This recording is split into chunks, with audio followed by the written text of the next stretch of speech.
अरे मम्मी जी बस भी कीजिए यार, बहुत हो गया, मैं नहीं सुन सकती अब आपकी। देख रहा है बेटा, देख रहा है कितनी जुबान चलती है इसकी मेरे सामने। हर बात का जवाब देती है मुझे वापस। अच्छा, मेरी जबान चलती है वो आपको दिखाई दे रहा है, पर जो रोज आप मेरे पीछे पड़ी रहती है छोटी छोटी बातों को लेकर, वो नहीं दिखाई देता आपको? क्या माँ आपका भी रोज रोज की वही चिक चिक। मैं ना तंग आ गया हूं इन सबसे। अब इसकी सुनूं या आपकी? माँ एक बात बताओ, इस उम्र में आपको चाहिए क्या? कान खोल के सुन लो माँ, आखिरी बार बोल रहा हूं, 2 टाइम की रोटी चैन से खाओ और भगवान का नाम लो। अब ये सब मैं और बर्दाश्त नहीं कर सकता।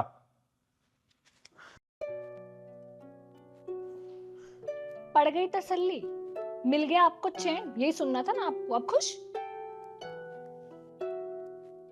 2 टाइम की रोटी चैन से खाओ और भगवान का नाम लो। 2 टाइम की रोटी चैन से खाओ और भगवान का नाम लो। अरे 2 टाइम का खाना खाने के सिवा इंसान की कोई जरूरत नहीं होती क्या?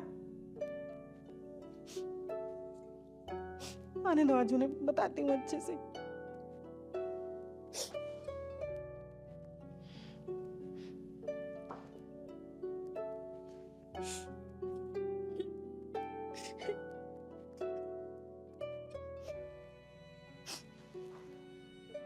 ये क्या हुआ?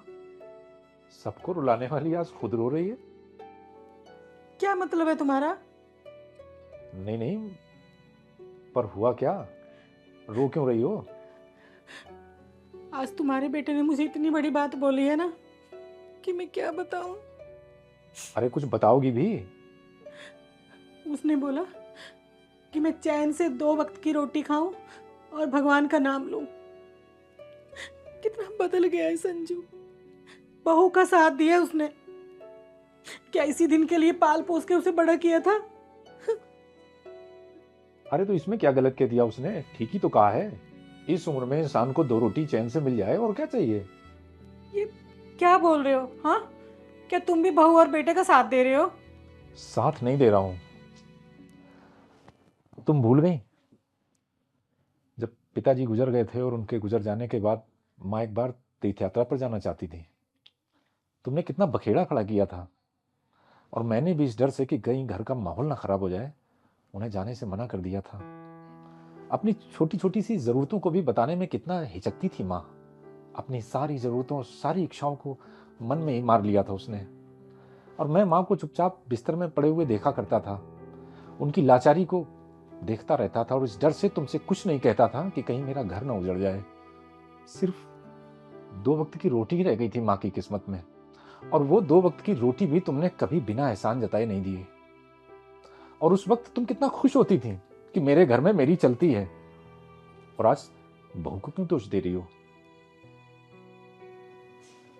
हम जो बोते हैं वही काटते हैं, और वक्त बदलकर जब फिर से हमारे पास आता है तो वक्त तो बदलकर आ जाता है, पर उस बदले हुए वक्त में हम अपने पहले के किए हुए कर्म नहीं बदल सकते हैं। आज तुम्हें अपने बेटे की कही हुई एक बात इतनी बुरी लग रही है तो सोचो कि उस वक्त मेरी मां पर क्या बीती होगी। जब हम किसी को कड़वी यादें देते हैं ना, तो हमें उसके अनुभव के लिए खुद को तैयार रखना चाहिए, क्योंकि क्या पता कब हमारे किए हुए कर्म वापस हमारे पास लौट के आ जाएं।